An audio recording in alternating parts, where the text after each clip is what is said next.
صحیح بخاری حدیث نمبر 131۔ رسول اللہ صلی اللہ علیہ وسلم نے ایک مرتبہ فرمایا کہ درختوں میں سے ایک درخت ایسا ہے جس کے پتے کبھی نہیں جھڑتے، اور اس کی مثال مسلمان جیسی ہے، مجھے بتلاؤ وہ کیا درخت ہے؟ تو لوگ جنگلی درختوں کی سوچ میں پڑ گئے، اور عبداللہ بن عمر کے دل میں آیا کہ میں بتلا دوں کہ وہ کھجور کا پیڑ ہے۔ عبداللہ کہتے ہیں کہ پھر مجھے شرم آ گئی اور میں چپ ہی رہا۔ تب لوگوں نے عرض کیا، یا رسول اللہ، آپ ہی خود اس کے بارے میں بتلائیے۔ آپ نے فرمایا، وہ کھجور ہے۔ عبداللہ کہتے ہیں کہ میرے جی میں جو بات تھی وہ اپنے والد حضرت عمر رضی اللہ عنہ کو بتلائی۔ وہ کہنے لگے کہ اگر تو اس وقت کہہ دیتا تو میرے لیے ایسے ایسے قیمتی سرمایے سے زیادہ محبوب ہوتا۔ صحیح بخاری حدیث نمبر 132۔ حضرت علی رضی اللہ تعالی عنہ سے روایت ہے کہ میں ایسا شخص تھا جسے جریان مزی کی شکایت تھی، تو میں نے اپنے شاگرد مقداد کو حکم دیا کہ وہ رسول اللہ صلی اللہ علیہ وسلم سے دریافت کریں، تو انہوں نے آپ صلی اللہ علیہ وسلم سے اس بارے میں پوچھا۔ آپ صلی اللہ علیہ وسلم نے فرمایا کہ اس مرض میں غسل نہیں ہے، ہاں وضو فرض ہے۔ صحیح بخاری حدیث نمبر 133۔ ایک آدمی نے مسجد میں کھڑے ہو کر عرض کیا، یا رسول اللہ، آپ ہمیں کس جگہ سے احرام باندھنے کا حکم دیتے ہیں؟ تو رسول اللہ صلی اللہ علیہ وسلم نے فرمایا، مدینے والے ذوالحلیفہ سے احرام باندھیں، اور اہل شام جحفہ سے، اور نجد والے قرن منازل سے۔ ابن عمر نے فرمایا کہ لوگوں کا خیال ہے کہ رسول اللہ صلی اللہ علیہ وسلم نے فرمایا کہ یمن والے یلملم سے احرام باندھیں، اور ابن عمر کہا کرتے تھے کہ مجھے یہ آخری جملہ رسول اللہ صلی اللہ علیہ وسلم سے یاد نہیں۔ صحیح بخاری حدیث نمبر 134۔ ایک شخص نے آپ صلی اللہ علیہ وسلم سے پوچھا کہ احرام باندھنے والے کو کیا پہننا چاہیے؟ آپ صلی اللہ علیہ وسلم نے فرمایا کہ نہ قمیص پہنے، نہ صافہ باندھے، اور نہ پاجامہ، اور نہ کوئی سرپوش اوڑھے، اور نہ کوئی زعفران اور ورس سے رنگا ہوا کپڑا پہنے، اور اگر جوتے نہ ملیں تو موزے پہن لے، اور انہیں اس طرح کاٹ دے کہ ٹخنوں سے نیچے ہو جائیں۔ صحیح بخاری حدیث نمبر 135۔ رسول اللہ صلی اللہ علیہ وسلم نے فرمایا کہ جو شخص حدث کرے اس کی نماز قبول نہیں ہوتی جب تک کہ وہ دوبارہ وضو نہ کر لے۔ حضرموت کے ایک شخص نے پوچھا کہ اے ابو ہریرہ، حدث ہونا کیا ہے؟ آپ نے فرمایا، پخانے کے مقام سے نکلنے والی آواز والی یا بے آواز والی ہوا۔ صحیح بخاری حدیث نمبر 136۔ رسول اللہ صلی اللہ علیہ وآلہ وسلم نے فرمایا کہ میری امت کے لوگ وضو کے نشانات کی وجہ سے قیامت کے دن سفید پیشانی اور سفید ہاتھ پاؤں والوں کی شکل میں بلائے جائیں گے، تو تم میں سے جو کوئی اپنی چمک بڑھانا چاہتا ہے تو وہ بڑھا لے، یعنی وضو اچھی طرح کر لے۔ صحیح بخاری حدیث نمبر 137۔ رسول کریم صلی اللہ علیہ وسلم سے شکایت کی گئی کہ ایک شخص ہے جسے یہ خیال ہوتا ہے کہ نماز میں کوئی چیز یعنی ہوا نکلتی معلوم ہوئی ہے۔ آپ صلی اللہ علیہ وسلم نے فرمایا کہ نماز سے نہ پھرے یا نہ مڑے جب تک آواز نہ سنے یا بو نہ پائے۔ صحیح بخاری حدیث نمبر 138۔ نبی کریم صلی اللہ علیہ وسلم سوئے یہاں تک کہ آپ خراٹے لینے لگے، پھر آپ نے نماز پڑھی، اور کبھی راوی نے یوں کہا کہ آپ صلی اللہ علیہ وسلم لیٹ گئے، پھر خراٹے لینے لگے، پھر آپ صلی اللہ علیہ وسلم کھڑے ہوئے، اس کے بعد نماز پڑھی۔ ابن عباس رضی اللہ تعالی عنہ کہتے تھے کہ ایک مرتبہ میں نے اپنی خالہ ام المومنین حضرت میمونہ کے گھر رات گزاری، تو میں نے دیکھا کہ رسول اللہ صلی اللہ علیہ وسلم رات کو اٹھے۔ جب تھوڑی رات باقی رہ گئی تو آپ صلی اللہ علیہ وسلم نے اٹھ کر ایک لٹکے ہوئے مشکیزے سے ہلکا سا وضو کیا۔ عمرو اس کا ہلکا پن اور معمولی ہونا بیان کرتے تھے، اور آپ کھڑے ہو کر نماز پڑھنے لگے تو میں نے بھی اسی طرح وضو کیا جس طرح آپ صلی اللہ علیہ وسلم نے کیا تھا۔ پھر آ کر آپ کے بائیں طرف کھڑا ہو گیا، اور کبھی سفیان نے ان یسارہ کے بجائے ان شمالہ کا لفظ کہا، مطلب دونوں کا ایک ہی ہے۔ پھر آپ صلی اللہ علیہ وسلم نے مجھے پھیر لیا اور اپنی داہنی جانب کر لیا، پھر نماز پڑھی جس قدر اللہ کو منظور تھا۔ پھر آپ لیٹ گئے اور سو گئے حتیٰ کہ خراٹوں کی آواز آنے لگی۔ پھر آپ کی خدمت میں مؤذن حاضر ہوا اور اس نے آپ کو نماز کی اطلاع دی۔ آپ صلی اللہ علیہ وسلم اس کے ساتھ نماز کے لیے تشریف لے گئے۔ پھر آپ نے نماز پڑھی اور وضو نہیں کیا۔ سفیان کہتے ہیں کہ ہم نے عمرو سے کہا، کچھ لوگ کہتے ہیں کہ رسول اللہ صلی اللہ علیہ وسلم کی آنکھیں سوتی تھیں، دل نہیں سوتا تھا۔ عمرو نے کہا، میں نے عبید بن عمیر سے سنا، وہ کہتے تھے کہ انبیاء علیہ السلام کے خواب بھی وہی ہوتے ہیں۔ پھر قرآن کی یہ آیت پڑھی، میں خواب میں دیکھتا ہوں کہ میں تجھے ذبح کر رہا ہوں۔ صحیح بخاری حدیث نمبر 139۔ رسول اللہ صلی اللہ علیہ وسلم میدان عرفات سے واپس ہوئے۔ جب گھاٹی میں پہنچے تو آپ اتر گئے۔ آپ نے پہلے پیشاب کیا، پھر وضو کیا اور خوب اچھی طرح نہیں کیا۔ تب میں نے کہا، یا رسول اللہ، نماز کا وقت آ گیا۔ آپ صلی اللہ علیہ وسلم نے فرمایا، نماز آگے ہے، یعنی مزدلفہ چل کر پڑھیں گے۔ جب مزدلفہ میں پہنچے تو آپ نے خوب اچھی طرح وضو کیا، پھر جماعت کھڑی کی گئی۔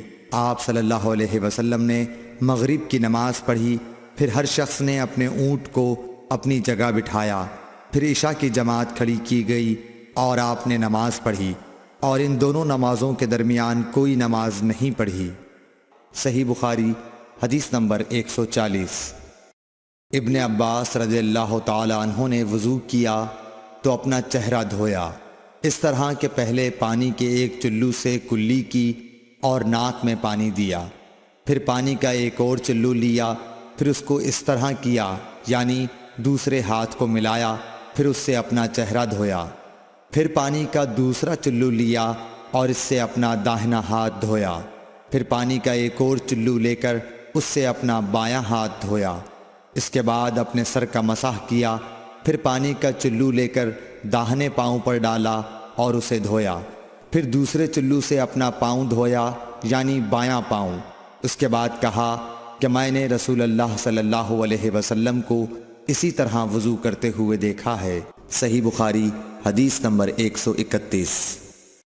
رسول اللہ صلی اللہ علیہ وسلم نے ایک مرتبہ فرمایا کہ درختوں میں سے ایک درخت ایسا ہے جس کے پتے کبھی نہیں جھڑتے، اور اس کی مثال مسلمان جیسی ہے، مجھے بتلاؤ وہ کیا درخت ہے؟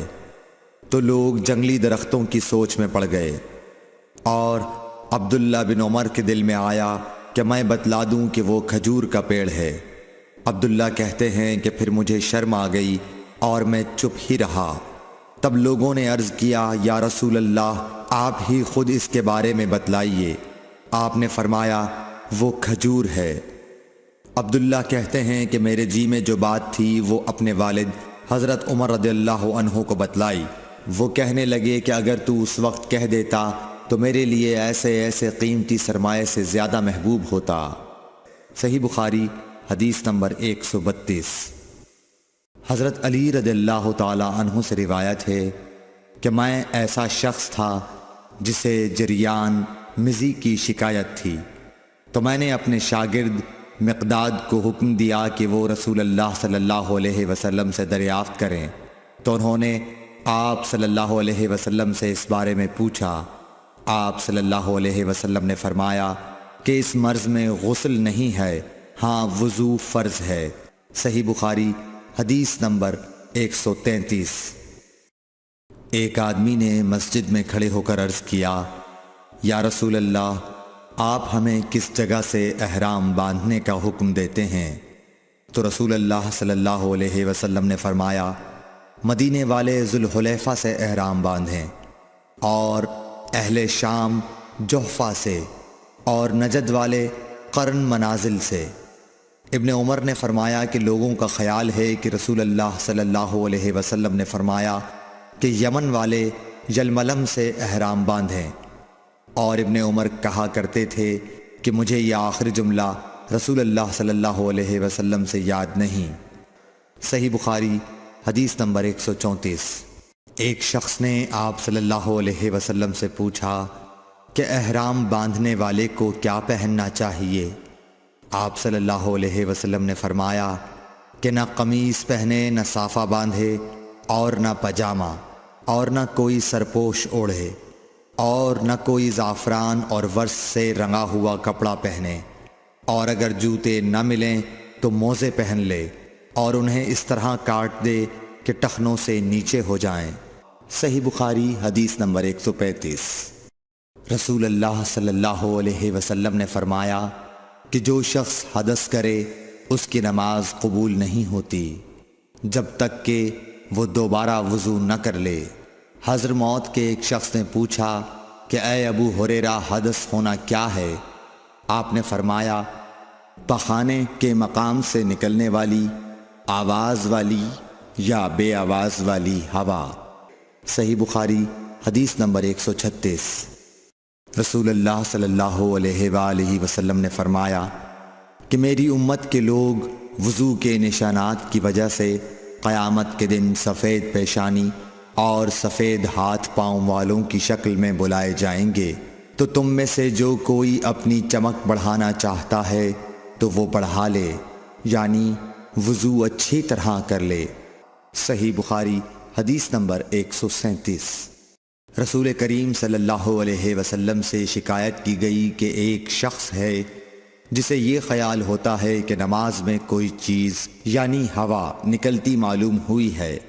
آپ صلی اللہ علیہ وسلم نے فرمایا کہ نماز سے نہ پھرے یا نہ مڑے جب تک آواز نہ سنے یا بو نہ پائے۔ صحیح بخاری حدیث نمبر 138۔ نبی کریم صلی اللہ علیہ وسلم سوئے یہاں تک کہ آپ خراٹے لینے لگے، پھر آپ نے نماز پڑھی، اور کبھی راوی نے یوں کہا کہ آپ صلی اللہ علیہ وسلم لیٹ گئے پھر خراٹے لینے لگے، پھر آپ صلی اللہ علیہ وسلم کھڑے ہوئے، اس کے بعد نماز پڑھی۔